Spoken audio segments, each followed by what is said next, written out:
जब परमेश्वर कुछ देता है और जब मनुष्य उसे अपनी मूर्खता से खो देता है और जब परमेश्वर उसे दोबारा देता है तो पहले से बेहतर देता है। इसका मतलब ये नहीं है कि आपको जब कुछ मिले तो पहले खो दो ताकि उससे बेहतर पा सको। नो, मैं स्पेशली उन लोगों के लिए बात कर रहा हूं जिन्होंने अपने लाइफ में कुछ गलतियों के कारण बहुत कुछ खोया है, स्पिरिचुअली या तो रूहानी या जिस्मानी, जैसे भी कह सकते हैं आप। पर मैं आप में से हर एक को कहना चाहता हूं, जब परमेश्वर ने मनुष्यों की गलतियों की वजह से जो उन्होंने खोया, जब परमेश्वर ने उन्हें लौटाया, तब परमेश्वर ने उसे अद्भुत दिया। ऐसा नहीं है कि ऐसा नहीं है कि हर चीज हम अपनी गलतियों की वजह से ही खोते हैं। इस दुनिया में बहुत सारी अनफेयर चीजें भी होती हैं जिसमें आपकी कोई गलती नहीं है। मैं सोच रहा था हाजरा का गलती क्या है। सारा ने उससे कहा, अब्राहम, मुझे लगता है प्रभु हमें बच्चा नहीं दे रहा क्योंकि सोर्स इज हैगर। हाजरा जो है ना, वो सोर्स है। अब अब्राहम गया, अब्राहम ने बच्चा पैदा किया, लेकिन एक दिन जब देखा गया कि इश्माइल इसहाक का मजाक उड़ाता है, यही सैरा अब्राहम से कहती है, अब मैं इसको एक दिन नहीं बर्दाश्त करने वाली, उसको निकाल इधर से। आपने सोचा जब हाजरा निकलती होगी, हाजरा सिर्फ एक बात सोचती होगी, व्हाट इज माय मिस्टेक, मेरा गलती क्या है। आपको मैंने कोऑपरेट किया आपके साथ, आपको मैंने बच्चा दिया, मैं आपके साथ रह रही हूं, अब आप मुझे ही निकाल रहे हो। समटाइम्स लाइफ में ऐसी चीजें होती हैं जिसमें आपका कोई भी गलती नहीं है। कितना अनफेयर हुआ। इसीलिए परमेश्वर को तरस आया उसके ऊपर। परमेश्वर ने कहा, डोंट वरी, मैं तेरे इस बेटे को भी। सारा को क्या लगता था, ये बच्चा मेरा थोड़ी है, लेकिन अब्राहम जानता था ये मुझसे पैदा हुआ है। सारा को बच्चे पे कंपैशन ही नहीं था, लेकिन अब्राहम जानता था कि कहां ना कहां इसमें मेरा डीएनए है। कभी कभी आप देखिए, आपके साथ कुछ ऐसी भी चीजें होती हैं जिसमें आपकी कोई गलती नहीं है। बाइबल के अंदर एक व्यक्ति है, इसने वो अस्मा पे बोशित, वो लंगड़ा था। आपको पता है वो लंगड़ा कैसे हुआ? जब उसकी दाई उसे लेके भाग रही थी, क्योंकि शाऊल का पूरा घराना युद्ध में मर चुका था, इवन उसका पिता योनातन भी मर गया, तब वो उसको लेके भाग रही थी क्योंकि उसे पता था नेक्स्ट टारगेट ये लड़का है। और लिखा, इस दाई का पैर फिसल गया और वो गिर गया और वो हमेशा के लिए लंगड़ा हो गया। अब वो कह सकता है ना, मेरा गलती क्या है इसने। समटाइम्स लाइफ में अनफेयर चीजें होती हैं। समटाइम्स हम अपनी गलतियों के कारण भी कुछ कुछ खो देते हैं। लेकिन मैं आपको बताना चाहता हूं, चाहे कुछ भी हो, क्या भी हो, परमेश्वर जब फिर से बनाएगा, God will restore more glorious. Brother, कोई हवाला दूं? बिल्कुल। आप जानते हैं, जब परमेश्वर ने अय्यूब की जिंदगी में सब रिस्टोर किया तो बाइबल कहती है उसने उसको डबल दिया। इवन आपने देखा, जब प्रभु यीशु मसीह ने दाखरस बनाई तो उसने पहले से बेहतर बना के दिखाई। इवन आप पढ़ सकते हो, जब प्रभु ने मंदिर को देखा इजरायलियों के, तो उसने क्या कहा, अब की महिमा पहले की महिमा से बढ़कर होगी। When God restore, जब परमेश्वर चीजों को बनाता है वो पहले से बेहतर बनाता है। इसीलिए मैं आप में से हर एक को कहना चाहता हूं, अपने लॉस पे रोना बंद करो और विश्वास करो, अब वो जो बनाएगा वो पहले से बेहतर होगा। मैं यीशु मसीह नासरी के नाम में मैं आप सबके लिए विश्वास से एक प्रोफेसी करता हूं, इन द नेम ऑफ यीशुआ। अगर आप में से यहां कोई भी है जिसने अपना बहुत कुछ खोया है, बिलीव मी, वो आने वाले दिनों में जब उसको बनाएगा वो पहले से बेहतर बनाएगा। आप जानते हो कैथरीन कुलमैन, जब उसकी मैरिज बॉब विल्सन से हुई, सब खत्म हो गया उसके साथ, क्योंकि खुदा ने कभी नहीं चाहा था कि वो वहां जाए। कैथरीन कुलमैन से बहुत गलतियां हुई थी, लेकिन जानते हो बेनिन उसके बारे में क्या कहता है? जब वो वापस लौटी थी, कहते हैं 10 साल जो वो मिनिस्ट्री करके गई ना, कोई नहीं कर सकता आज तक। बेनिन कहता है उसकी एक प्रोफेसी थी जो आज तक पूरी नहीं हुई है, लेकिन उसने कही थी वो होगी। और बेनिन कहते हैं उसने एक प्रोफेसी की थी और वो ये प्रोफेसी थी, आने वाले समय में प्रभु की कलीसिया में एक भी व्यक्ति बीमार नहीं होगा। उसे प्रोफेसी की थी। परमेश्वर ने जब उस बहन को अपनी प्रेजेंस में वापस लिया ना, मैं आपको बता नहीं सकता हूं, खुदा ने उसको लास्ट 10 इयर्स जो यूज किया। आज मैं चाहता हूं आप जिस चीज के बारे में मैं आपसे बात करना चाहता हूं वो बहुत इंपॉर्टेंट है। It is really important. और मुझे लगता है कि आज आपको इंतजार नहीं करना पड़ेगा कि कुछ होगा। मैं विश्वास करता हूं आज प्रभु यही कुछ करेगा आपके लिए। आमीन। आइए, मैं चाहता हूं आप सब मेरे साथ बाइबल खोलें और हम खोलेंगे पुराने नियम की किताब Amos. Open your Bible with me in the book of Amos chapter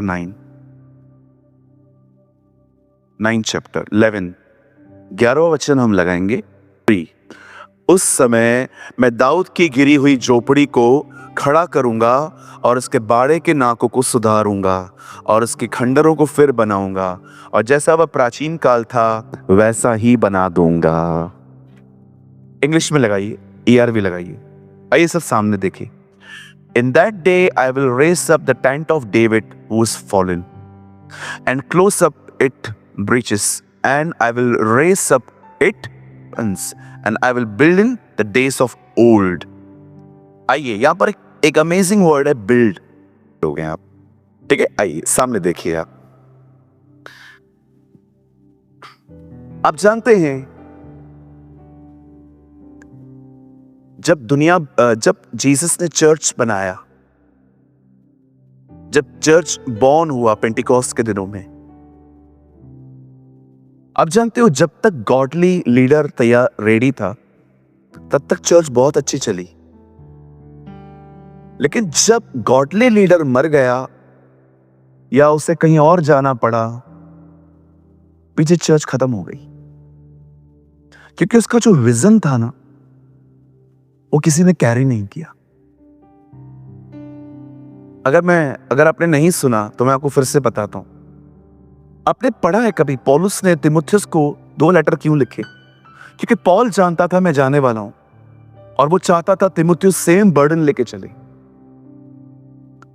आज कभी कभी आप देखते रहेंगे जैसे लीडर बर्डन लेके चल रहा है, वैसे कलीसिया के अंदर हर कोई नहीं उठाता। कुछ ही लोग होते हैं जो उसके बर्डन को उठा के चलते हैं या उसके विजन को कैरी करते हैं। आप जानते हो जब जीसस बॉर्न हुआ, जब चर्च बॉर्न हुई तो वो लोग कितना रेडिकली प्रीच करते थे, पर आपने उन्हीं कलीसियाओं की हालत प्रकाशित वाक्य में देखी क्या हो गई। हर कलीसिया को ऑलमोस्ट लिखना पड़ा पश्चाताप करो। आप विश्वास कीजिए, हम बाहर वालों को कहते हैं कि आप पश्चाताप करो, प्रकाशित वाक्य में 7 चर्चेस को कहा गया है आप पश्चाताप करो। आप जानते हैं एक टाइम था इस अर्थ पे पवित्र आत्मा का बपतिस्मा लगभग प्रचार होना बंद हो चुका था, कोई नहीं करता था। तब परमेश्वर ने एक व्यक्ति को खड़ा किया जिससे पवित्र आत्मा के बपतिस्मे के बारे में बहुत प्रचार किया। His name was William booth. बड़ा रेडिकली होली स्पिरिट के बैप्टिज्म के ऊपर प्रीच करते थे। जो परमेश्वर ने पैदा किया था वो खत्म हो गया था, पर उस भाई के द्वारा परमेश्वर ने वापस उस चीज को उठाया। बहुत बार इस अर्थ पे कामों पे बहुत ज्यादा जिक्र दिया गया, काम काम काम करो, उधार पाना है तो काम करो। आज भी देखो, मैं किसी को नीचे नहीं कर रहा हूं, almost everyone believes in Karma. अच्छा करोगे अच्छा होगा, बुरा करोगे बुरा होगा। लेकिन मैं आपको बताना चाहता हूं बाइबल कर्मा को सपोर्ट नहीं करती। बाइबल कहती है तुम्हारी करनी थी उसने भरी है, जो तुमने किया था वो उसने अपने क्रूज पे उठाया। इसीलिए तो क्रिश्चियनिटी यूनिक है। हम एक ऐसे खुदा को मानते हैं, विश्वास करिए, जिसने ये नहीं कहा तूने जो किया है ना तुझे भुगतना पड़ेगा। उसने कहा जो तूने किया है ना मैंने भुगता है। यस। क्यों हम यीशु मसीह को मानते हैं? यही तो चीज है जो हमें उसकी तरफ आकर्षित करती है कि इतने गंदे काम हमने किए लेकिन जिंदगी उसने दी। We don't believe in karma. हम नहीं विश्वास करते कर्मा पे। हम इसीलिए कर्म नहीं करते, अच्छे काम नहीं करते ताकि हम उद्धार पाएं। हम इसीलिए करते हैं क्योंकि हमारा उद्धार हुआ है।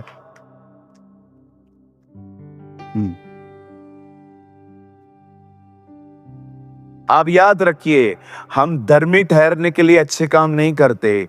हम अच्छे काम इसलिए करते हैं क्योंकि हम धर्मी हैं। हमारा उद्धार हमने खरीदा नहीं है, वो हमें दिया गया है। वो इतना महंगा था कि हम उसे ले ही नहीं सकते थे, इसलिए वो हमें मुफ्त में मिला है। लेकिन ये इतना कॉस्टली है कि उसे अपनी जिंदगी देनी पड़ी। What a God I have! क्या खुदा है हमारा। एक टाइम था जब पृथ्वी पे बहुत कुछ खत्म हो गया था। Then God raised a man called Martin Luther, जिसने ये प्रचार किया, विश्वास से उद्धार है। आप पढ़ सकते हो, my righteous shall live by faith. ये बाहर लेके आने वाला मार्टिन लूथर था।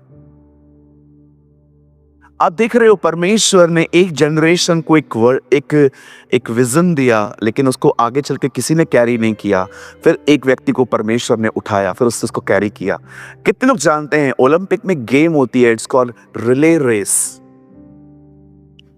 आप जानते हो रिले रेस में एक रॉड होती है और वो दौड़ दौड़ के आपको किसी और को देनी है, और फिर वो दौड़ेगा, वो किसी और को देगा। जीसस एक रॉड लाया था, सैल्वेशन। वो रॉड उसने पतरस को दी और पतरस भागा। पतरस ने मरकुस को दी, फिर वो भागा, मरकुस ने पौलुस को दी। आप जानते हैं, अगर आप रिले रेस में दौड़ते रहे पर आपके हाथ में रॉड नहीं है, आपको इनाम नहीं मिलेगा।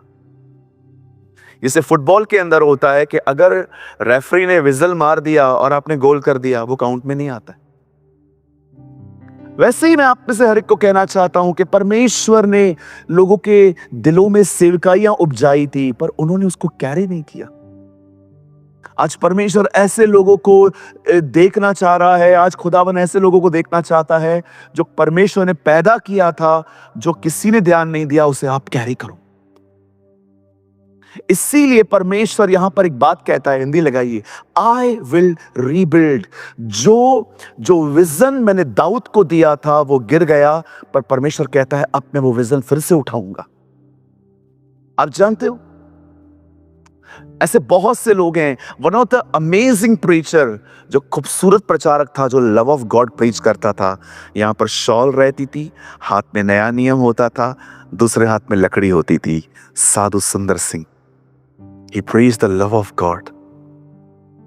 एक बार मैं उनका एक किताब पढ़ रहा था। उस किताब में उन्होंने कहा, क्या आपको पता है परमेश्वर ने चांद में दाग रहने क्यों दिया है? आपको पता है ना, चांद में दाग है, थोड़ा सा दिखाई देता है अर्थ से। खुदा ये दिखाना चाह रहा था। सुंदर सिंह कहते हैं कि देखो उसमें दाग है, फिर भी उसने अपना काम बंद नहीं किया। वो रात को आपको चांदनी देता है, वो आपको थोड़ी सी रोशनी देता है, वो आपको दिखाता है रात हुई है। वो कह रहा था कितने भी दाग लगे, लोग कितने भी दाग लगाएं, अपना काम जारी रखो। It's beautiful. साधु सुंदर सिंह ने लव ऑफ गॉड प्रीच किया, और मैं एक ऐसे प्रचारक को जानता हूं जिसने अपने जिंदगी में एक चीज को इतना उठाया, कैरी किया, और वो विषय था जिससे उसने बहुत प्रचार किया, वो था रिपेंट, पश्चाताप। और जिस बंदे ने इसको बहुत अमेजिंगली उठाया वो थे अंकल बिली ग्राहम। मुझे आज भी याद है, अमेरिका के राष्ट्रपति सामने बैठे थे और वो बिल्कुल सामने खड़े थे और वो प्रीच कर रहे थे रिपेंट। अभी आप सोचो, हमारे बीच में कोई बड़ा व्यक्ति आ जाए, यहां संदेश ही बदल जाता है, बिल्कुल संदेश चेंज हो जाएगा। समझो मैं यहां पर बैठा हूं और कोई बड़ा व्यक्ति आ रहा है, मस्त, चारों उंगलियों में चारों अंगूठियां, छल्ला, और दो लोग पीछे खड़े हुए हैं, भाई साहब बैठा हुआ है अभी, और मैं कहूंगा परमेश्वर आपसे प्यार करता है, दो तो तुम्हें भी दिया जाएगा। बिली ग्राहम जब आते थे और जब खड़े होते थे, और जब वो देखते थे कि सामने अमेरिका का प्रेसिडेंट बैठा है, उसके बाद भी वो कहता था पश्चाताप करो नहीं तो नरक जाओगे। What a man of God. आप कभी नहीं देखोगे उन्होंने कभी डिबेट की किसी से। आप मुझे एक जगह दिखा दो, he never debate, he never argue. उसने कभी लोगों से न लड़ाई की न झगड़े किए। वो हमेशा आत्माओं को बचाने में व्यस्त थे। लाखों लोग उनकी सेवकाई में बचे। आइए मैं आपको बताना चाहता हूं क्या है दाऊद की झोपड़ी, क्या लेकर आया था दाऊद इज़राइल में। आप जानते हो David is a person who build the culture of worship. आप जानते हो दाऊद वो व्यक्ति है बाइबल के अंदर जो आराधना ले आया। उसे आराधना की रियल मीनिंग लोगों को बताई। आप इसे कितने लोग ये बात जानते हैं, दाऊद एक आराधक था। एक बार दाऊद को पता चलता है कि प्रभु का जो बॉक्स है वो घर में पड़ा हुआ है। आपको पता है वो बॉक्स ऐसे ही पड़ा हुआ था और दाऊद पूरी इज़राइल को बुलाता है, बोलता है सुनो 30,000 लोग चलेंगे मेरे साथ। इतना सा बॉक्स उठाने के लिए 30,000 लोग की जरूरत की है? No, we will honour. हम उसका आदर करने के लिए चलेंगे। हम प्रभु को दिखाएंगे कि आपकी चीज का हम कितना ऑनर करते हैं खुदा। जब दाऊद वहां से आता है तो बाइबल बताती है 4 लोग, खाली सिर्फ 4 लोग उठा रहे थे, 30,000 पीछे खड़े थे। एंड बंदा आगे, सेनाओं का यहोवा हमारे संग संग है। ऐसा नाच नाच के आ रहा था, भाई साहब को पता भी नहीं चला है कपड़ा फट गया। जॉइंट्स खुल गए थे सर के। ये देख रहे हो ना, जॉइंट्स होते हैं हमारे यहां पर, पूरे जॉइंट्स खुल गए हैं भाई के। उसके बाद भी वर्शिप करता करता आ रहा है, ऐसे वो आराम से आ रहा है, मजे करते करते। आपने कभी देखा उसकी वर्शिप कितनी अलग है हमसे? खड़ा ही नहीं है वो, ऐसे हम खड़े रहते हैं। देखो ये मुंह ही नहीं खुल रहा है। मैं मन में करता हूं, नहीं चाहिए मन में घर पे करो, इधर मुंह खोलो। बोलो बाजू वाले को, वर्शिप मन में भी होती है, मुंह से भी होती है जी। हाँ, कुछ लोगों के मुंह देखो खुलते ही नहीं है। क्यों नहीं खुलते? कौन पकड़ के बैठा है आपको वर्शिप करने से? कभी जांचा है आपने इस चीज को? कौन चाहता है आप मुंह न खोलें? इधर ही कोई, आप ऐसे खड़े हो सारी तरह,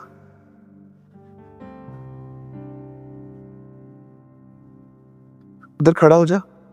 सोचो मेरी दीदी, आप खड़े हो, वर्शिप तो कर उधर खड़े होके। अरे उधर, इधर उधर, ऐसा मुंह नहीं खुल रहा है। लेकिन यहीं पर कोई आए पीछे से ईयररिंग खींचे, ए पास्टर, ओ पास्टर, क्या नाम है इसका, सूरज भाई। अचानक मुंह खुल गया। ये किसने खोला? क्या हुआ? ईयररिंग ले गया। रुको रुको लाके देता हूं, ले लगा, वर्शिप कर। वापस मुंह बंद हो गया। मैं एक जगह पे गया, उन्होंने मुझसे पूछा वो बंदे को जो आप बुलाते हो कौन है? तो कलीसिया का प्यारा बच्चा है। तो बोला सच में उसका नाम लगड़ा है? मैंने कहा नहीं यार, वो लगड़े की एक्टिंग करता है कभी कभी, लंगड़ा नहीं है, वो बहुत अच्छा है। सुनिए, दाऊद की आराधना देखिए आपने, दैट्स ऑनर। आप जब भी यहां पर आते हैं ना, प्लीज अब अपने आप को थोड़ा ढीला छोड़ दिया करो। मैं कभी कभी ऐसे तालियां बजाता हूं ना, उसके फाटकों में प्रवेश करूंगा धन्यवाद के साथ। जब मेरे हाथ चलते हैं ना, मेरा पांव बोलता है मेरी क्या गलती है, उसके आंगनों में स्तुति करूंगा। फिर मेरा पेट बोलता है मैं भी, मैं कहूंगा ये दिन यहोवा ने। फिर मेरी पूरी बॉडी बोलती है हमने क्या किया, मैं खुश हुआ। जो कुछ तुझ में है यहोवा के नाम को धन्य कहे। लेट्स आप होने दीजिए। जब आपकी बॉडी करवाना चाहती है, आप क्यों रोकते हो उसको? हमारी बॉडी भी कहती है, अरे खून का कतरा कतरा बोलता है, मुझे भी इन्वॉल्व करना। लेकिन हम लोग नहीं, शर्म आती है मुझे, पेट हिलता है। एंड कभी कभी क्या है, हमारे बीच में कुछ ऐसे भी लोग होते हैं, खुद कभी नहीं नाचेंगे, सिर्फ जो नाचेगा उसको देखेंगे। ऐसा ना करें, आप भी नाचें। आपको पता है, आपके बदन का हर हिस्सा उसकी आराधना करना चाहता है।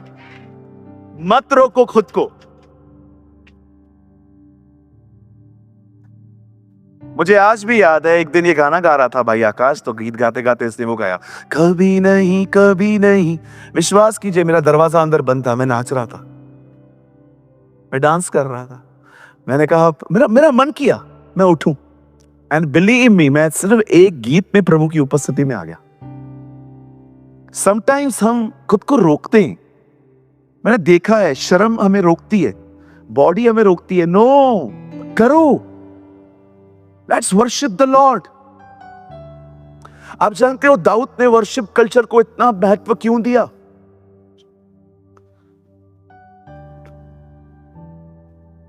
एक 187 क्वायर खड़े करता था वो।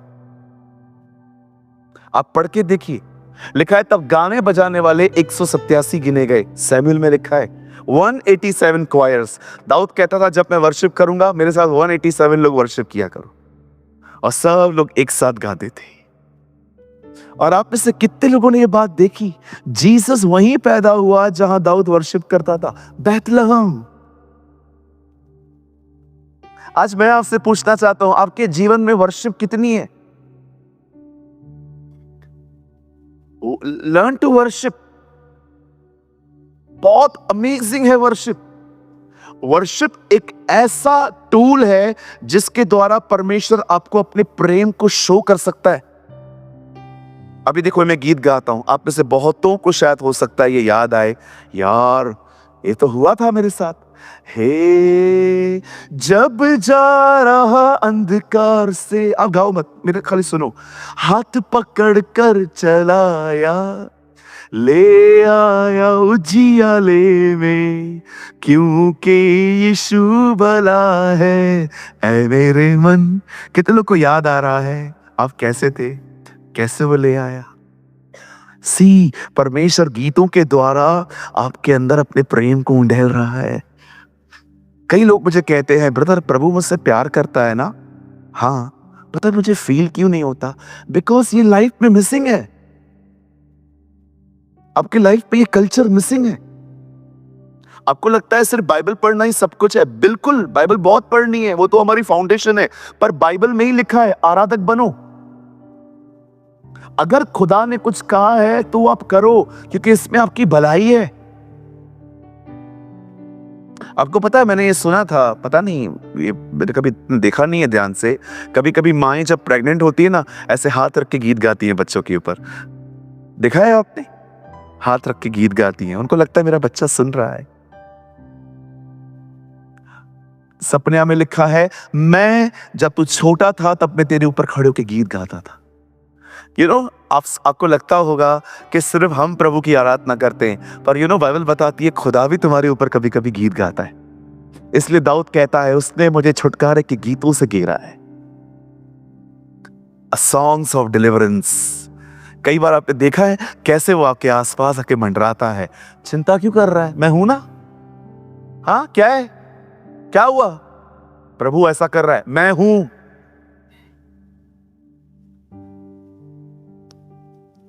मतलब आपको लगता रहेगा कि शायद ब्रदर आप थोड़ा गलत प्रेजेंट कर रहे हो, बट बिलीव मी, परमेश्वर ने मेरे साथ ऐसा किया है। आपने देखा है, आपका बच्चा कभी कभी किसी को मार के घर आता है, छोटा वाला, फिर आता है तो आप उसको बोलते हो, क्या किया है, किसको मारा है? और जैसे उसकी मां आती है आपके बच्चे को पकड़ने, आप खड़े हो जाते हो, हाँ क्या हुआ, क्या हुआ? आपके बच्चे ने मेरे बच्चे को मारा है? नहीं, आपका बच्चा मैंने देखा कैसे क्या करता रहता है, सब पता है आपको कि ये छपरी है। You know everything. आप गुनाह करके आते हो ना, और कई बार खुदा के सामने आते हो और खुदा के सामने मान लेते हो, फिर डेविल आता है ऐसे किया, हाँ किया तो तेरा क्या किया, हाँ हाँ चल किया उसने, अभी क्या करना है, उससे माफी मांगिए, बात खत्म। मैं कई बार अगर मुझसे गुनाह हो जाता है और शैतान मुझे जाके कहता है ना तूने क्या किया, मैं उसको बोलता हूँ शट अप, ये प्रभु और मेरे बीच का है, तू क्यों आया है। लेकिन कई बार डेविल आपको कंडेम करता है, ये क्या किया, आप उसको बोल नहीं सकते हो, तेरा काम क्या, तू क्यों बीच में आ रहा है, हम बाप बेटे का मामला है, ये अंदर का मामला है।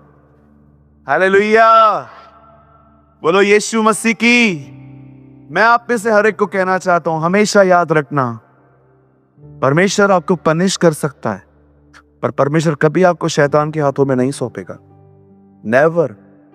आप चाहें तो आप खुद दे सकते हैं, लेकिन खुदा कभी नहीं देगा। दाऊद ने इज़राइल में एक ब्यूटीफुल कल्चर बिल्ड किया था, और वो था वर्शिप का, वो था आराधना। मैं आप में से हर एक को कहना चाहता हूं, जब आप सुबह उठते हैं ना, जब आप अपनी बाइबल स्टडी कंप्लीट करते हैं, आपका प्रेयर हो जाता है, प्लीज अपने फोन में अच्छे अच्छे सॉन्ग्स डाउनलोड करो और लगा के रख दो, और साथ साथ प्रभु की आराधना करो। अगर आप ये नहीं करोगे ना, बिलीव मी, कभी कभी शैतान आपके मन में ऐसे ऐसे ख्याल डालेगा। समझो एक दिन आप दो बहनें हैं, एक ही घर में हैं, दो सिस्टर्स, आप सिस्टर्स हैं, मम्मी अलग है, आप अलग हो, तो आप लोगों ने काम बांट के रखा है। कुछ घरों में काम बटा हुआ रहता है, आप प्रेस कर लो, वॉशिंग मशीन में कपड़े मैं धो लूंगी, दोपहर का खाना आप बना लो, रात का खाना मैं बना लूंगी। लेकिन सोचो एक दिन वो छोटी वाली महारानी लेट उठी और आपका प्रेयर हो गया, वर्शिप हो गया, और अब आप रोटियां पका रहे हो और अब तक अंदर का दरवाजा बंद है इसका, और खाना पकाते पकाते शैतान पहली चीज आपके मन में डालेगा, अकेले कर रही है तू, उसका काम कर रही है तू। ऐसे ही हैं ये लोग, देख रहे हो कैसे आपके अंदर नेगेटिविटी क्रिएट की जा रही है। लेकिन यहीं पर आप गाने लगा दो,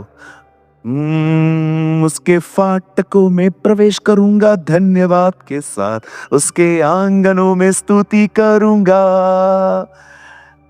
आप गीत गा रहे हो, शैतान यहां से विचार दे रहा है, और वो क्या देख रहा है, ये ले ही नहीं रहा है।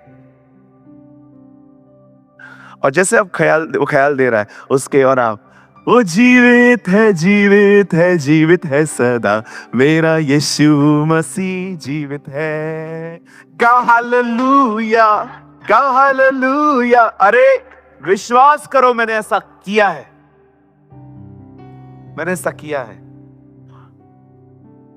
जीवन में बहुत बार जब नेगेटिविटी घुसने की कोशिश करती है ना, believe me, that time I praise the Lord, मैं इससे बच जाता हूं। अगर मैं ये नहीं करूंगा ना, बिलीव मी, आने वाले दिनों में ना मेरी शक्ल आपको पसंद आएगी, ना आपको मेरी, ना मेरी आपको आएगी। क्योंकि पता है क्यों, नफरत एंटर हो गई।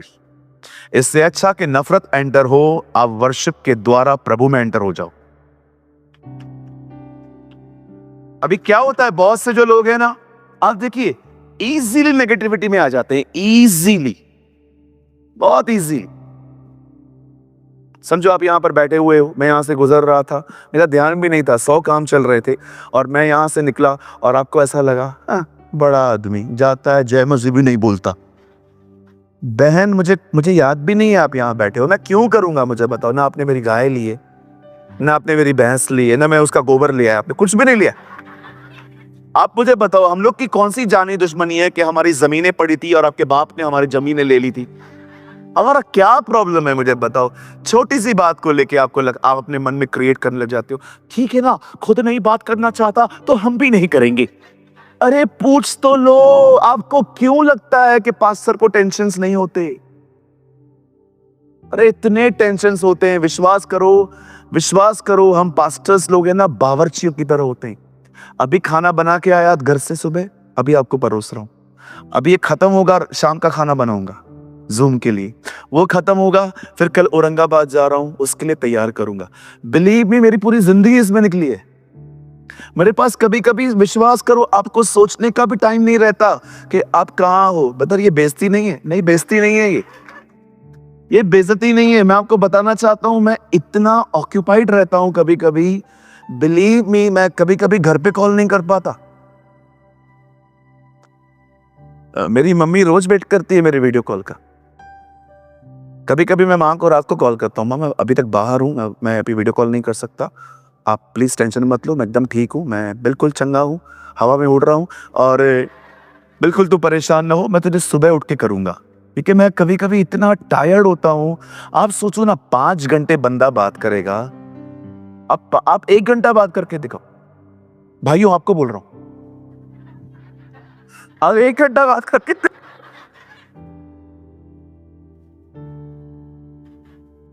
आपको बोल रहा हूं भाइयों। तो भैया इनको क्यों नहीं, इनको वरदान है, छोड़ दो।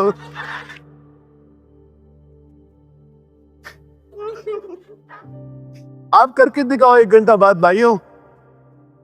भैया लेकिन आप इनको क्यों नहीं बोल रहे हो, ये कर लेंगी।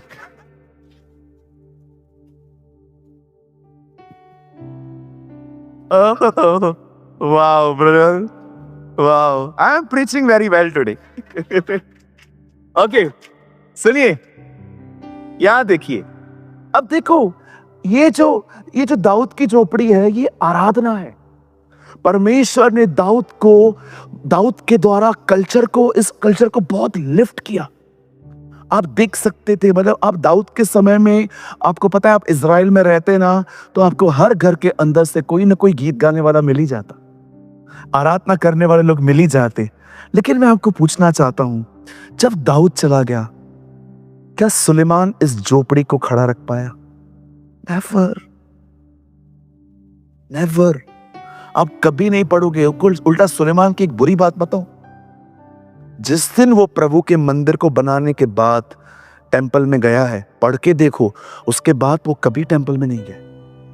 इनॉग्रेशन डे, लास्ट डे, कभी भी नहीं पढ़ोगे आप। जिस दिन वो मंदिर बनाने के बाद गया है ना, कभी भी नहीं गया उसके बाद। इवन आप पढ़ के देखो, वो इज़राइल का पहला राजा है जो कभी किसी युद्ध में नहीं गया। पता है उसके युद्ध कौन लड़ता था? मिस्र का राजा। बताओ क्यों? उसकी वाइफ मिस्र की थी। जब भी झगड़ा होता था, वाइफ के पास जाता था, अपने पापा को बोलना, और वो कॉल करती थी, पापा, और वो लड़ता था। उसकी एक ऐसी लाइफ थी, आप बिलीव करिए, कहां से जा पाएगा। 1000 के अंदर व्यस्त था। सब जानते हैं उसकी 1000 औरतें थी उसके साथ। मैं तो कभी कभी हैरान हो जाता हूं, लोगों को बाइबल पढ़ते पढ़ते कुछ समझ में आए या ना आए, ऐसी वाली इंफॉर्मेशन कलेक्ट कर ही लेते हैं लोग। एक नया भाई मिला, उसने मुझे बोला, मेरा एक सवाल है। मैंने बोला, पूछो। सुलेमान ने 1000 बीवियां रखी। मैंने कहा, तूने कहां पढ़ा? बाइबल में पढ़ा। मैंने कहा, यीशु का ये नहीं पढ़ा, वो पानी को दाखरस बनाता है। कुछ चीजें ऐसी हैं जो लोग कैच कर ही लेते हैं। मैं आपसे एक बात पूछना चाहता हूं, सुनी, जब भी आप बाइबल में ऐसे पैसेजेस पे आते हो, बिलीव मी, इससे भी बेहतर चीजें हैं कैच करने के लिए। ये तो रिकॉर्ड है, ऐसा हुआ था। प्रभु बताना चाह रहा था, लस्ट एक ऐसी चीज है जो कभी संतुष्ट नहीं होने वाली। इस व्यक्ति को देखो, 1000 के साथ रहा है, 1000। पता नहीं इसको नाम भी याद होंगे कि नहीं, ये इनको बुलाता कैसे होगा। आज 777 पेश की जाए, आज 800 नंबर को लेके आओ, उसका नाम तुम रखो, 800 नंबर। इतनी औरतें, 300 पत्नियां, 700 बाइबल यूज रखा लिया। ऐश्वर्याम क्या चलता है। आपने देखा, इस दाऊद एक अमेजिंग झोपड़ी ले आया वर्शिप की, और बाइबल बताती है प्रभु ने देखा कि वो खत्म हो गई है, और प्रभु आमोस नबी के द्वारा कहता है, नहीं, मैं वो झोपड़ी फिर से उठाऊंगा। अब आइए, मैं आप में से हर एक को दिखाना चाहता हूं कि ये झोपड़ी एक्चुअली किसने उठाई है। सबसे पहले मैं चाहता हूं आप अभी अपनी बाइबल मत खोलो, सिर्फ मैं खोलता हूं, आप सामने देखो। आइए सामने देखिए। पंकज भाई एक वर्ड लगाइए, जॉन 4:21 से लगाइए। आइए सामने देखिए। इट इज ब्यूटिफुल, ये बहुत अच्छा है।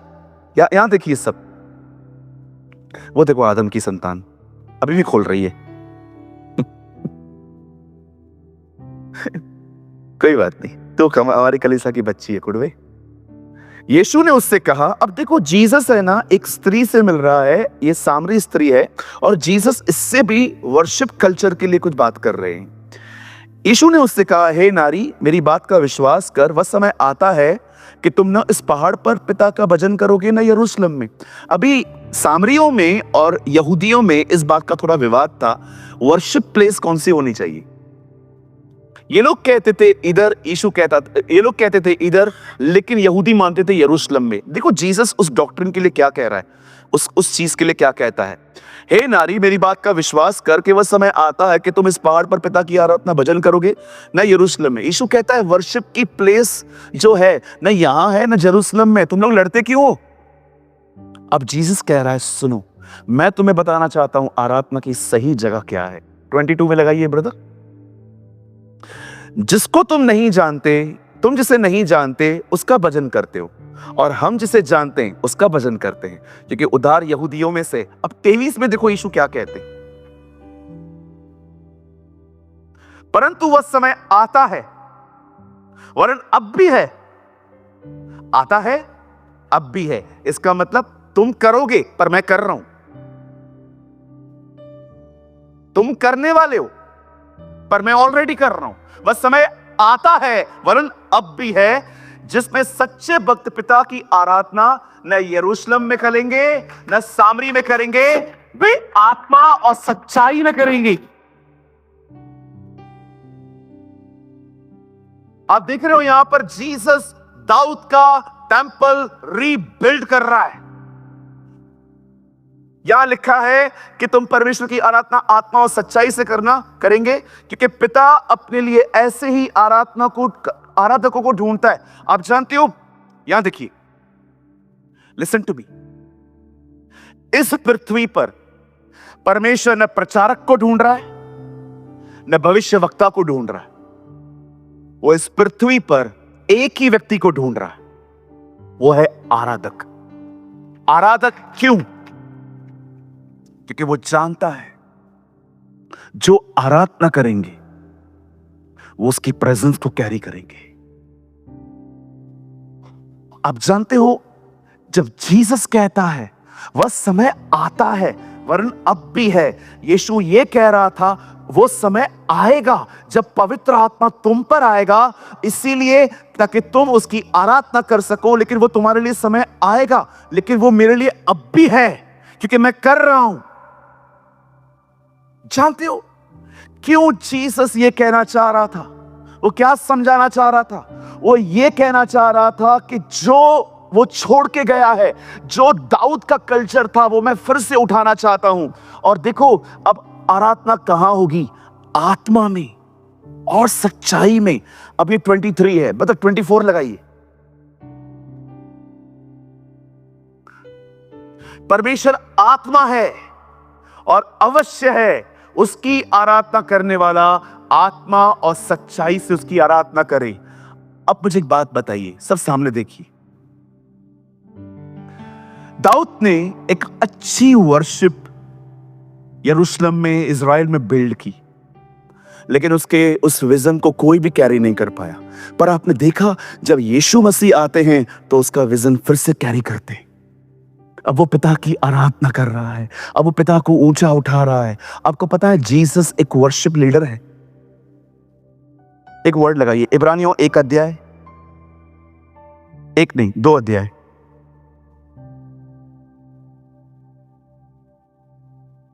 11 वचन, 2:11। यहां देखिए, ठीक है, यहां देखिए, क्योंकि पवित्र करने वाले और जो पवित्र किए जाते हैं सब एक ही मूल से हैं, अर्थात परमेश्वर, इसी कारण वह उन्हें भाई कहने से नहीं लजाता। This word is about Jesus.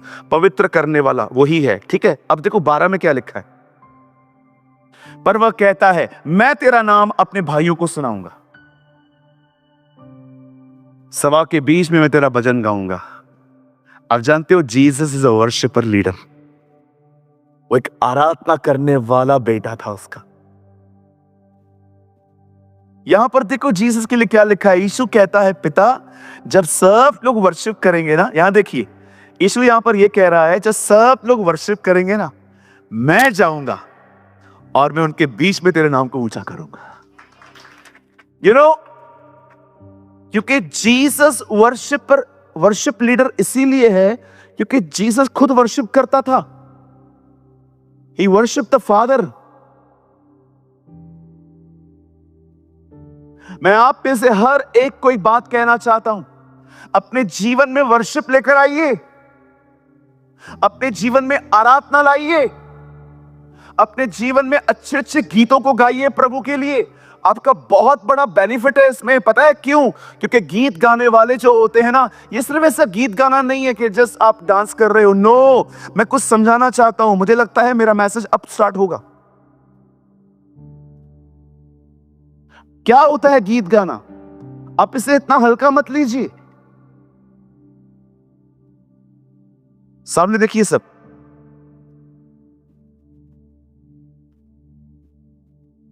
सिर्फ गीत गाना सब कुछ नहीं है। कई लोग क्या करते हैं ना, जब वर्शिप चलती है ना, तो वो सिर्फ म्यूजिक एंजॉय करते, ट्रिंग ट्रिंग। No no no, music is not important. Thank God for music, लेकिन ये इससे बहुत आगे है। बाइबल बताती है आराधना आत्मा में होती है, आत्मा में, सच्चाई में होती है। याद रखिए, जो आराधना आपको पवित्र आत्मा से न भरी गई, वो आराधना नहीं है, वो सिर्फ गीत है।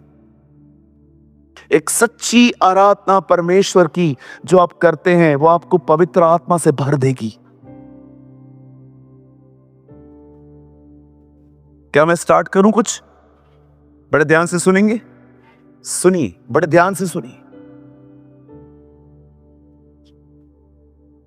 जब आप गीत गाते हैं, तब गीतों से भी ज्यादा इंपॉर्टेंट यह है कि आपके मन में क्या चल रहा है। सोचो, मैं वर्शिप कर रहा हूं, उस क्रूस की क्या बात है, जिसने है मुझको बुलाया। यीशु मसीह ने मेरे लिए, सॉक्स गीले तो नहीं हो गए ना, तेरे लिए लहू बहाया। जब मैं गुनाहों में डूबा हुआ था, उस क्रूस पर मेरा नाम लिख। गीत गा रहा हूं, कितना भटका हुआ मन है मेरा। घड़ी में घुस जाता है, सॉक्स में घुस जाता है, उस बच्ची में घुस जाता है। उसको हाय बोल रहा हूं, आंटी को, हाय आंटी, बाय बेटा। कभी कभी आप देखो, जब हम लोग गीत गाते हैं ना, हम गीत के पीछे नहीं रहते। पता है वर्शिप क्यों कही जाती है? करने के लिए, ताकि वर्शिप के द्वारा परमेश्वर के उपकारों को याद किया जाए। और जब उपकार याद होते हैं ना, ओ जो वर्शिप होती है, तो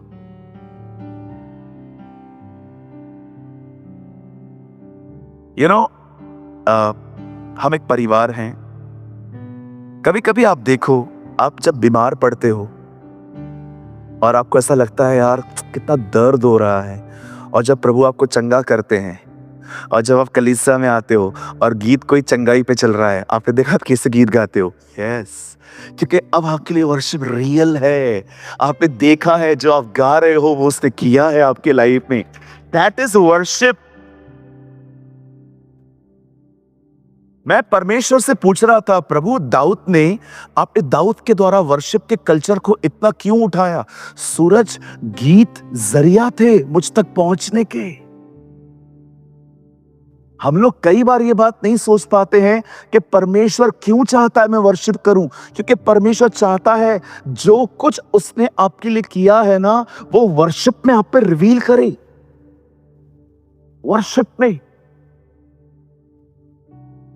वर्शिप एक जरिया है परमेश्वर के उपकारों को याद कर करके उसे बताने का कि तू कितना भला है, तू कितना महान है, तू कितना दयालु है। तूने मेरी गरीबी से मुझे बाहर निकाला, तूने मुझे मेरी बीमारियों से बाहर निकाला। जब मैं कुछ भी नहीं था तब तू साथ में था, जब मैं कुछ हूं तब की बात नहीं है, तू तो मेरे साथ तब था जब मैं कुछ भी नहीं था। खुदा, I love you my lord, I praise you Jesus, I worship you. मेरे भाइयों, मेरी बहनों, क्यों चाहता है परमेश्वर हम आराधना करें? वो सिर्फ ये नहीं चाहता कि हम सिर्फ गीत गाएं, वो चाहता है आराधना के द्वारा आप में से हर कोई उसके उपकारों को याद करे, उसे धन्यवाद दे। क्योंकि बाइबल कहती है धन्यवाद करने वाला बलिदान चढ़ाता है। धन्यवाद देना एक सैक्रिफाइस है। और जानते हो, गीतों को गा गा कर, उसके उपकारों को याद कर करके मैं आपको कहना चाहता हूं, आप उसकी उपस्थिति में आते हैं। और मैं आपको बताना चाहता हूं, मेरी बाइबल कहती है जब जिब्राइल स्वर्गदूत, बाइबल बताती है जब मिकाइल स्वर्गदूत मरियम से मिलता है तो मरियम को क्या कहता है? मरियम सुन, तू गर्भवती होगी, पुत्र जनेगी, उसका नाम यीशु रखना, क्योंकि वह अपने लोगों का उनके पापों से आजाद करेगा। और वो अंत में पता है क्या कहता है? यह बात याद रख, परमेश्वर के साथ कुछ भी असंभव नहीं है। याद रखिए, यहां देखिए, सुन लीजिए मेरी बातों को पहले, याद रखिए, वहां पर स्वर्गदूत ये नहीं कहता कि परमेश्वर के लिए कुछ भी असंभव नहीं है, वो कहता है परमेश्वर के साथ कुछ असंभव नहीं है। प्रेजेंस ऑफ गॉड पे जाने के लिए आराधना करनी पड़ती है। जब आप प्रभु की आराधना करते हो, आप उसकी उपस्थिति में जाते हो, और जो उसके साथ रहते हैं उनके लिए कोई काम असंभव नहीं है।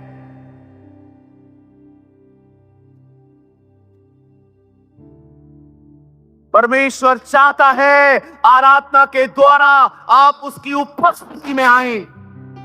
और बाइबल कहती है जो उसके साथ हैं, वहां यह नहीं लिखा गया है परमेश्वर के लिए कुछ भी असंभव नहीं है। आप पढ़ के देखिए, लिखा है with God everything is possible.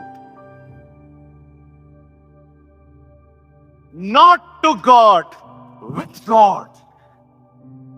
Read it. अगर आपको नहीं पता है, मैं आपको दिखाना चाहता हूं। ब्रदर फास्ट लगाइए 137 ल्यूक, यहां देखिए, सब आप मत खोलिए, सिर्फ यहां देखिए, ल्यूक 137। मैं आपके लिए पढ़ता हूं, 35 से हम पढ़ते हैं। स्वर्गदूत ने उसको उत्तर दिया, पवित्र आत्मा तुझ पर उतरेगा और परम प्रधान की सामर्थ तुझ पे छाया करेगी, इसलिए वह पवित्र जो उत्पन्न होने वाला है परमेश्वर का पुत्र कहलाया जाएगा।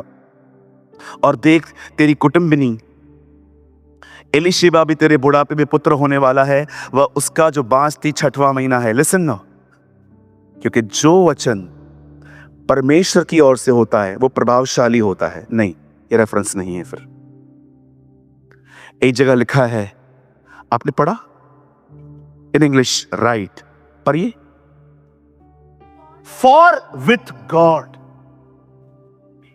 Nothing will be impossible. आप इंग्लिश बाइबल पढ़ के देखिए, वहां लिखा है विथ 37। भाई आप दीजिए मुझे अपना बाइबल, बहन पास कीजिए, वहां से फास्ट दीजिए, उनसे लेकर। एक टाइम पे चीजें धोखा देती है।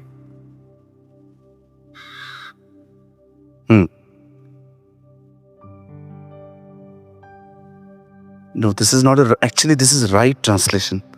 यहाँ लिखा गया है For with God nothing will be impossible. आप जानते हैं सिस्टर, ये बहुत अच्छा, आई एम सॉरी, दीजिए उनको, कोई बात नहीं, ये गिफ्ट है। बहन आप जोड़ देंगे ना, आपका पहले से ही था थोड़ा सा। आइए सामने देखिए, पता नहीं मुझे, आइए यहां देखिए, For with God, with God। अगर आपको कोई और ट्रांसलेशन मिलता है तो लगा देना। यहां देखिए, परमेश्वर के साथ जो व्यक्ति रहता है कुछ भी इम्पॉसिबल नहीं है। Everything is possible. क्यों? क्योंकि वो तुम्हारी मदद करेगा।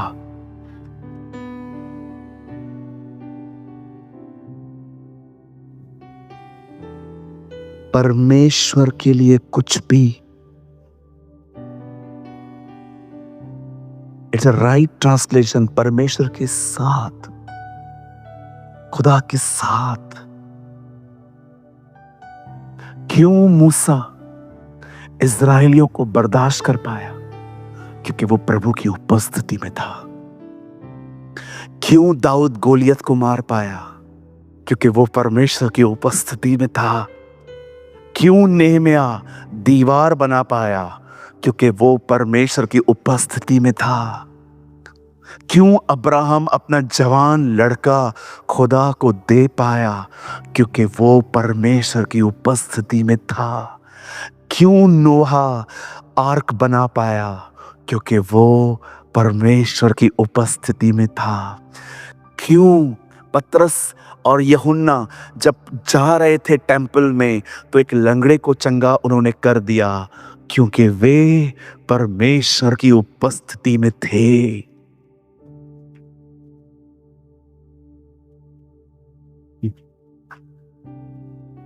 I will rebuild the tent of David. मैं दाऊद की गिरी हुई झोपड़ी फिर से उठाऊंगा। जीसस ने वो झोपड़ी उठाई है और अब आपकी बारी है। आप क्या करेंगे? मुझे माफ करिए, आपको वर्शिप क्या है ये आपको जरूर पता होना चाहिए। Whenever you sing, जब भी आप गाते हैं, सिर्फ गाइए मत, उसके गीतों को याद कर करके उसके उपकारों को याद करिए। जब आपका वर्शिप पूरा होगा ना, ऐसी वर्शिप जब पूरी होती है ना, ये वर्शिप आपको प्रभु की उपस्थिति में ले जाएगी। आपको पता है, वही प्लेस है जहां पर आपका हार्ट बदला जाता है। मैं तुम्हारे अंदर से पत्थर का दिल निकाल के मांस कर दे दूंगा। That is it. So listen, this is the right place. अंदर भी काम होता है, बाहर भी होता है। जो परम प्रधान के छाए हुए स्थान में बैठा रहे, वो सर्वशक्तिमान की छाया में ठिकाना पाएगा। He who dwell, not visit, dwell. If you dwell in the presence of God, उसके नीचे लिखा गया है, न बीमारी आएगी तेरे पास, न मरी चलेगी, न तलवार चलेगी, हजारों यहां वहां गिरेंगे, तुझे कोई छू भी नहीं पाएगा। क्यों नहीं हो पाएगा ये सब? क्योंकि तुम उसकी हुजूरी में हो। अब जानते हैं,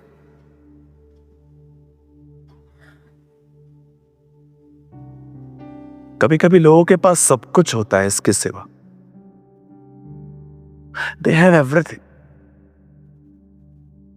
मैं तो प्रभु को कई बार बोलता हूं, तो देखो सब लेना है ले ले, ये मत ले। दाऊद कहता है, मैं प्रभु को हमेशा अपने दाहिनी ओर देखता रहा, इसलिए न डिगा। I set my Lord at my right. Live. मैं मजाक नहीं कर रहा हूं। मैं कैसे मैन ऑफ गॉड को जानता हूं, live in Karnataka. Believe me, वो पता है उनकी चर्च में हीलिंग कैसे होती है। वो कुछ भी नहीं करेंगे, ही नेवर प्रे। वो आपके लिए न दुआ करेंगे ना कुछ करेंगे। बोलेंगे इधर आओ, मेरी आंखों में 1 सेकंड के लिए देखो, आप हील हो जाओ। परमेश्वर उनके आईज के थ्रू बहता है।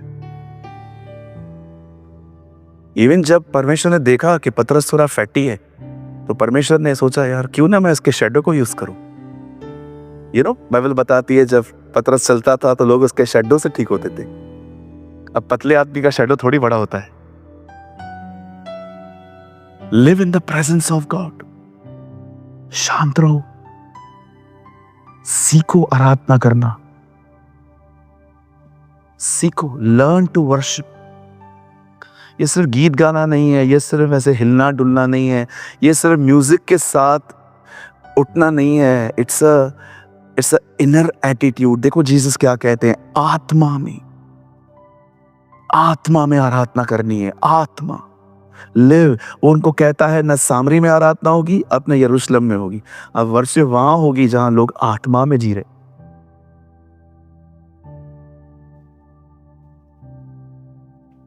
आपको पता है, मैंने इन दिनों में प्रभु से एक बात पूछी, प्रभु लोगों को चर्च में नींद क्यों आती है आजकल?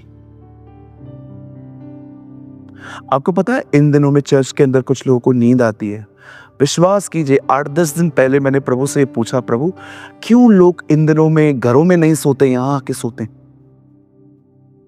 मुझे प्रभु ने पता है क्या कहा, उनके लाइफ में वर्शिप नहीं है, और वर्शिप न होने के कारण मेरा प्यार भी मैं उनको नहीं दिखा पा रहा हूं। That is the reason they are ठंडा।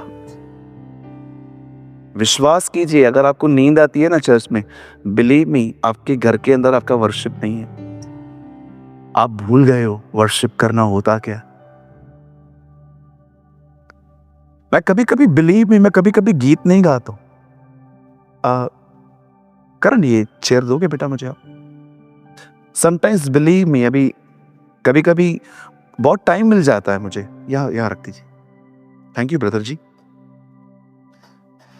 अभी कभी कभी मैं ऐसे ही बैठा रहता हूं, कभी फ्लाइट लेट है, कभी क्या है, कभी क्या है, ऐसे बैठ जाता,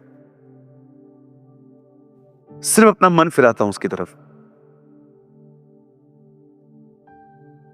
एक बार मैंने passion of the Christ movie देखी, बैठे बैठे 15 मिनट एक सीन देखा, कंपैशन से फिल्ड हो गया। मैंने कहा यार चलो बंद करते हैं, अब हार्ट रेडी है कुछ करने के लिए।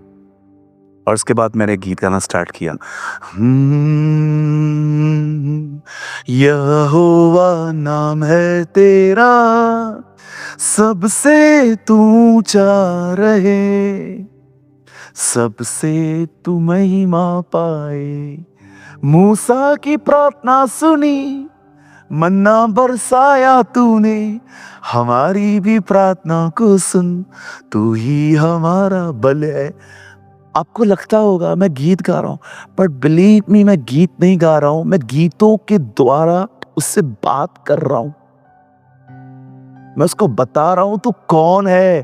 तू ऐसा खुदा है जो खुद को भी नहीं जानता होगा तू कितना महान है। How great you are, the great I am।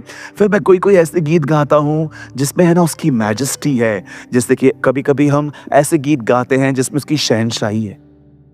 ओ तू महान है, तू अनुग्रहकारी है। इसमें देखो आपका कोई जिक्र ही नहीं है, सिर्फ उसको प्रेज है, प्रेज है। जैसे प्रकाशित वाक्य में लिखा गया है, वे सब ये नहीं कहते हैं वाह स्वर्ग कितना महान है, कितना अच्छा है, कांच का समुंदर है। कोई कुछ नहीं कहता, सब उसे कहते तू आदर के योग्य है, तू महिमा के योग्य है, तू आराधना।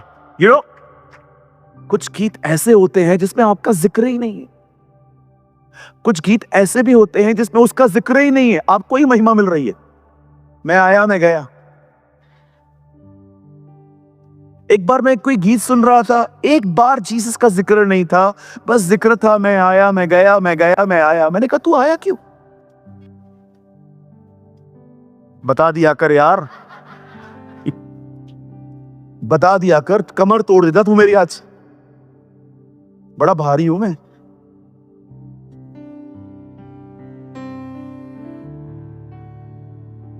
तेरे जैसा दोस्त तो दुश्मनों की जरूरत ही नहीं है। नहीं, इज अ लविंग ब्रदर, बहुत प्यारे भाई है वो। समझ रहे? कुछ गीत ऐसे होते हैं जिसमें उसकी मैजेस्टी होती है। कुछ गीत ऐसे होते हैं जिसमें आप याद कर सकते हैं उसके उपकारों को। You know, I love one brother. यहाँ देखिए, एक भाई हैं जो जिनके गीतों को सुन के मुझे हमेशा महसूस होता है प्रभु कितना भला है, और वो है हमारे भाई प्रशांत। Whenever he sing, आपको हमेशा महसूस होगा यार कितना प्रभु हमसे प्यार करता है। समझ रहे? कुछ गीत ऐसे होते हैं जो थैंक्स गिविंग से भरे हुए रहते हैं। सिर्फ गीतों को पीछे मत जाओ, देखो गीतों में क्या गाया जा रहा है। चलो मैं गीत गाता हूं, देखता हूं आप लोग क्या क्या इसमें से क्या ले रहे हो।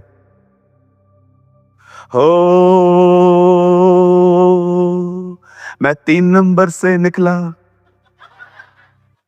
ओ मैंने रिक्शा पकड़ा, इतना बलिदान किया और चर्च आके आया और मजे किए और मैंने प्रभु की आराधना की। आप बोलोगे बंकस बंद कर, है कोई प्रभु का जिक्र? लेकिन अगर मैं यहीं पर आऊं और मैं आपके सामने ये गाना गाऊं, हे दिल से शुक्र गुजार हैं हम, तेरी वफा के लिए नगमे लेकर आए हैं हम, अपने खुदा के लिए करें हम शुक्रगुजारी, शुक्रगुजारी, शुक्रगुजारी, करें हम शुक्रगुजारी। है मेरा कोई जिक्र? दूर दूर तक नहीं है, सिर्फ उसका जिक्र है।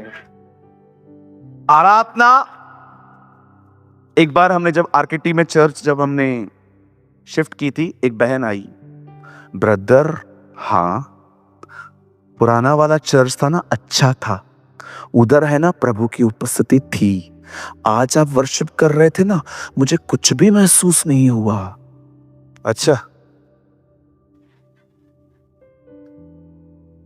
आप बोलना क्या चाहते हो? बिल्कुल मजा नहीं आया। यहां देखो मजा लेने वालों, सुनिए, वर्शिप आपके मजे के लिए नहीं है, वर्शिप में वो मजा करना चाहिए।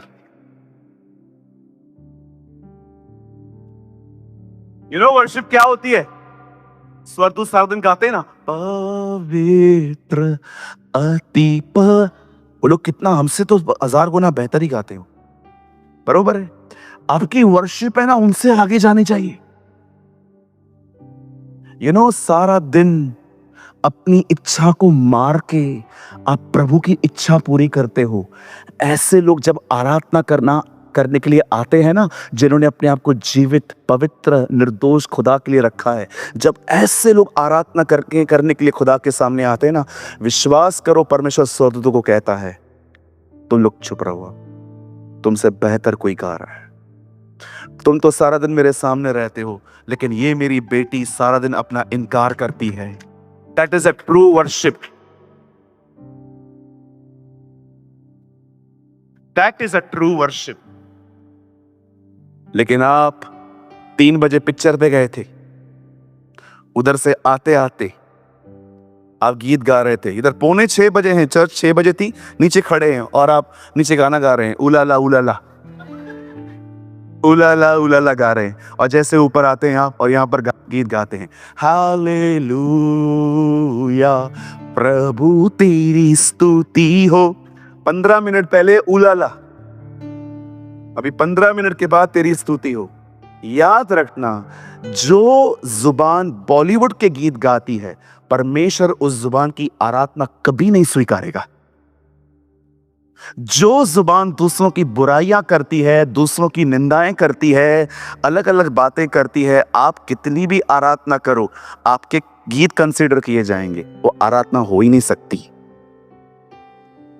आराधना एक एटीट्यूड है। अब्राहम ने कहा, ये लड़का और मैं ऊपर जाएंगे, आराधना करके लौट आएंगे। कौन सा गीत गाया था सर ने ऊपर, है ना? उसे इसहाक को बांध के गीत गाया, स्तुति आराधना ऊपर जाती, और इसहाक, स्तुति आराधना ऊपर जाती है। इसे तो पूरा प्लान बनाया है मुझे ऊपर पहुंचाने का। कोई गीत नहीं गाया sir, because it's a attitude. Live in the presence of God. कितने लोगों ने आज 8-11 आमोस का मतलब समझा? मतलब फिर से लगा सकते हैं जल्दी जल्दी से। उस समय मैं दाऊद की गिरी हुई झोपड़ी को खड़ा करूंगा। Again I will rebuild the culture of worship. मैं फिर से दाऊद की उस चीज को फिर से उठाऊंगा। जीसस ने उठाई, अब हमारी बारी है। बंद करने से पहले एक लास्ट लाइन कहना चाहता हूं। वर्शिप सिर्फ गीत नहीं है, वर्शिप गीतों के द्वारा प्रभु की उपस्थिति में आना है। आमीन। जब भी आप वर्शिप करते हैं, प्लीज पूरे मन से करें, पूरे हृदय से करें। पहले उसके उपकारों को पहले क्लैप्स यूज करें। पहले दिमाग जो होता है ना, उसके उपकारों को याद करता है, और हम क्लैप से कर सकते हैं। आहिस्ते आहिस्ते मन से प्राणों में जाओ, आखिर प्राणों से होते हुए आत्मा में जाओ। Learn to worship. मन, प्राण, आत्मा। कितने स्टेजेस हैं? मुझे 11 पता है। 8 मोर, अभी नहीं बताऊंगा। और कोई मैसेज भी मत करना मुझे कि मुझे बताओ। नो, नहीं है लेवल अभी, पहले ये करो।